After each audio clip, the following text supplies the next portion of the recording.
Hello everyone, welcome to study place. Start करते हैं आज की हमारी क्लास। हमारा फर्स्ट क्वेश्चन है, स्वच्छता सर्वेक्षण 2020 से संबंधित निम्न कथनों की पुष्टि कीजिए। इसमें दो कथन दिए गए हैं, ए और बी। तो हमें ये बताना है कि इसमें से ए सही है या बी सही है, दोनों ही सही है या इनमें से कोई भी सही नहीं है। तो हम एक बार पढ़ लेते हैं कि ए और बी में दिया क्या गया है। फर्स्ट है, इसमें इस साल भी लगातार चौथी बार इंदौर शीर्षक पर ही बना रहेगा। तो इंदौर किस में आता है, कौन से राज्य में आता है? ये आता है मध्य प्रदेश में। तो सेकंड है, सर्वेक्षण में उत्तराखंड का सर्वश्रेष्ठ गंगा टाउन का खिताब मिलेगा। गंगा टाउन बोला है, तो इसमें ऑप्शन दिए गए हैं, ए सही है, सेकंड है बी सही है, थर्ड है ए और बी दोनों सही है, फोर्थ है इनमें से कोई भी सही नहीं है। तो इसके आएगा ए सही है। जो इंदौर है उसे चौथी बार भी इंदौर शीर्षक पर बना रहेगा इस साल, जो कि मध्य प्रदेश राज्य के अंतर्गत आता है। इसके बारे में थोड़ा सा और जान लेते हैं हम। स्वच्छता सर्वेक्षण 2020 में मध्य प्रदेश का इंदौर है। इसके बाद क्या आएगा? गुजरात, सूरत और महाराष्ट्र और नवी मुंबई का स्थान रहेगा। और वाराणसी में सबसे सर्वश्रेष्ठ गंगा टाउन का खिताब मिला है वाराणसी को। और मैसूर भारत का सबसे स्वच्छ शहर का पुरस्कार जीता है। इस सर्वेक्षण में आवास और शहरी मामलों में मंत्रालय को भी आयोजित किया गया था। वर्ष 2016 में पहली बार स्वच्छता सर्वेक्षण हुआ था, जिसके अंदर 73 शहरों का मूल्यांकन किया गया था। और सेकंड टाइम हुआ था 2017 में, जिसके अंदर 434 शहर शामिल किए गए थे। और थर्ड टाइम हुआ था 2018 में, जिसके अंदर थे 4203 शहर शामिल थे। और फोर्थ टाइम ये हुआ है 2019 के अंदर आयोजित किया गया है।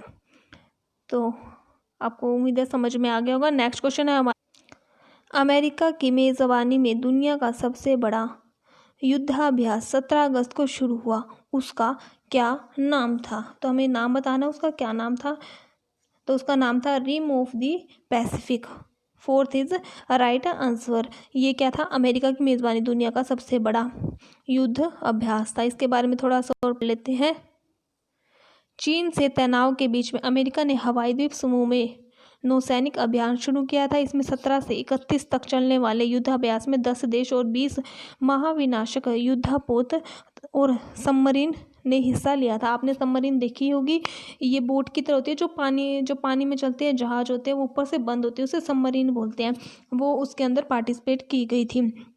और इस अभ्यास में Australia, Canada, France, Japan, New Zealand, दक्षिण कोरिया, सिंगापुर, अमेरिका आदि ने भी हिस्सा लिया था। और रिमपैक ने 30 देशों में 50 युद्धपोत, सबमरीन और 200 थी फ्लाइटर जेट और 25,000 जवानों ने हिस्सा लिया था इसके अंदर। तो नेक्स्ट क्वेश्चन है हमारा, emergency credit line guarantee scheme के लिए कितना आवंटन किया गया है? जैसे कि आप देख रहे हैं, ये है निर्मला सीतारमण, जो कि हमारे देश के वर्तमान वित्त मंत्री हैं।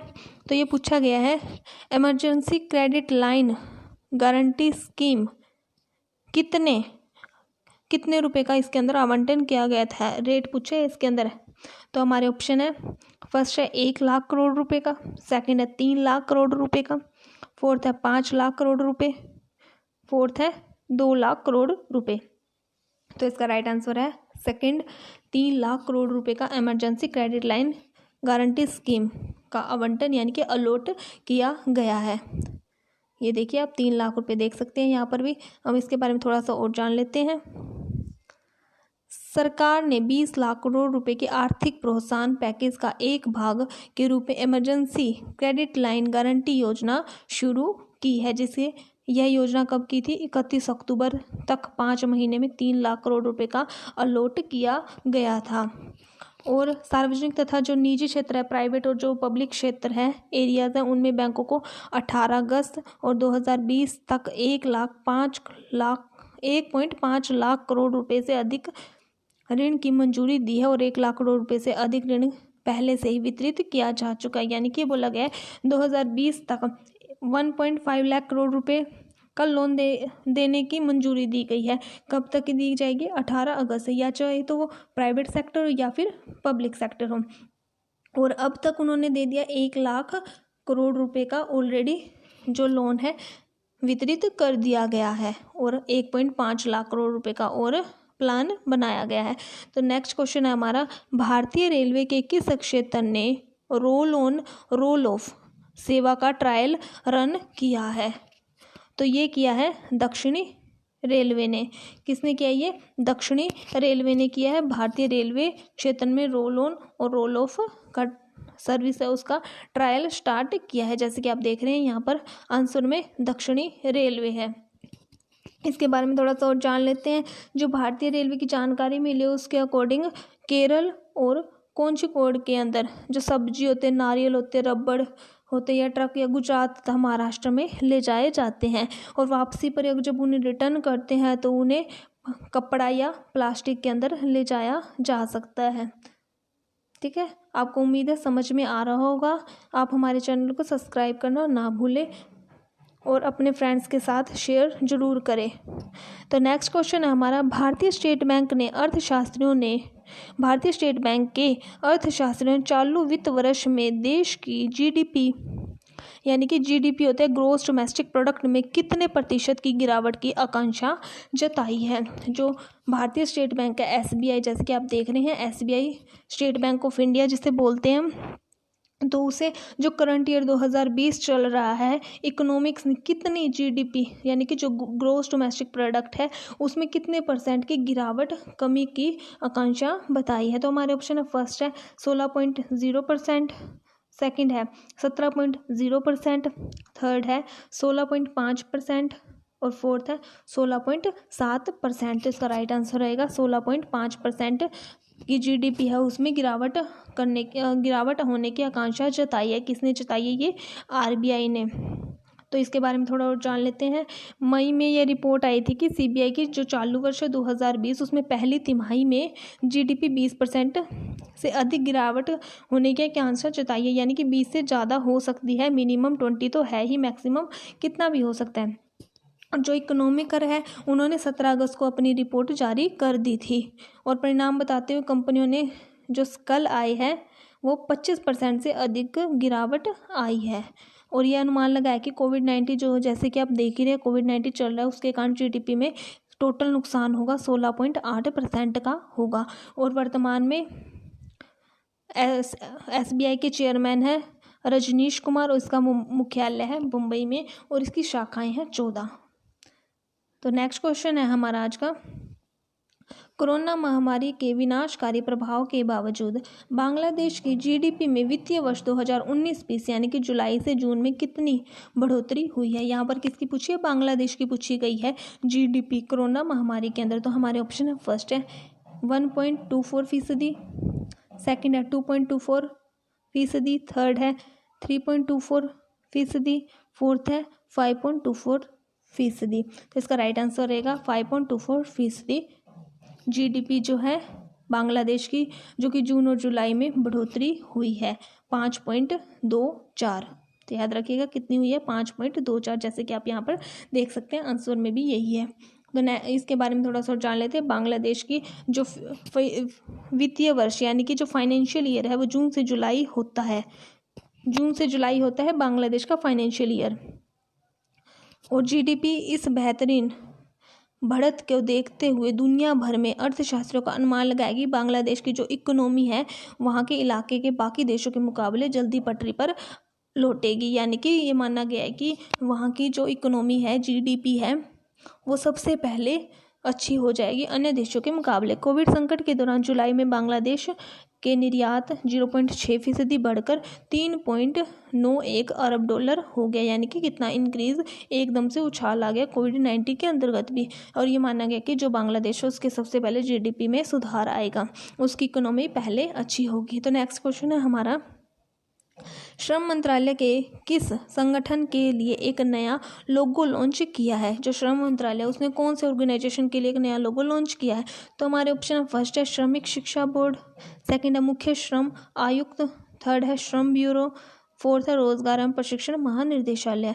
तो इसका राइट आंसर रहेगा श्रम ब्यूरो। श्रम ब्यूरो के लिए श्रम मंत्रालय है ऑर्गेनाइजेशन है, एक नया लोगो लॉन्च किया है, जैसे कि आप यहाँ पर भी देख सकते हो पिक के अंदर ये दिखा रखा है। तो हम थोड़ा सा और जान लेते हैं इसके बारे में।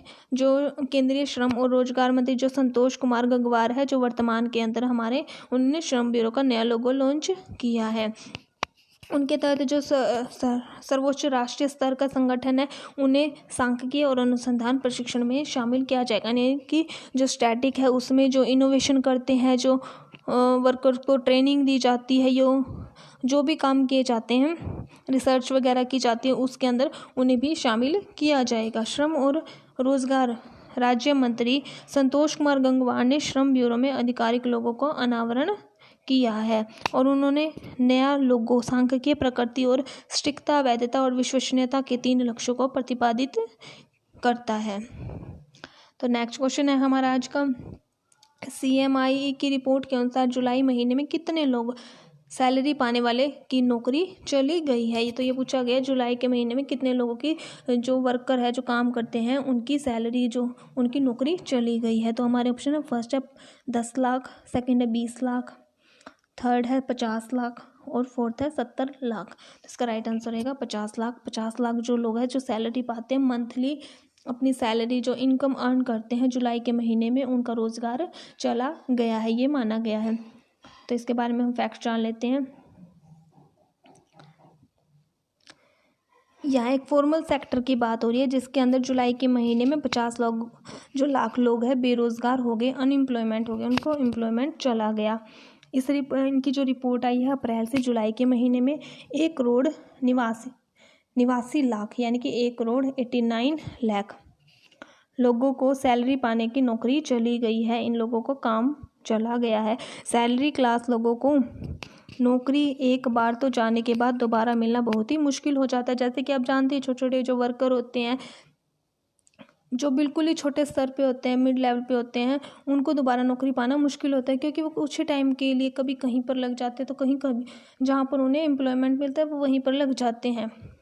अब उनके लिए नौकरी पाना बहुत ही मुश्किल हो जाएगा।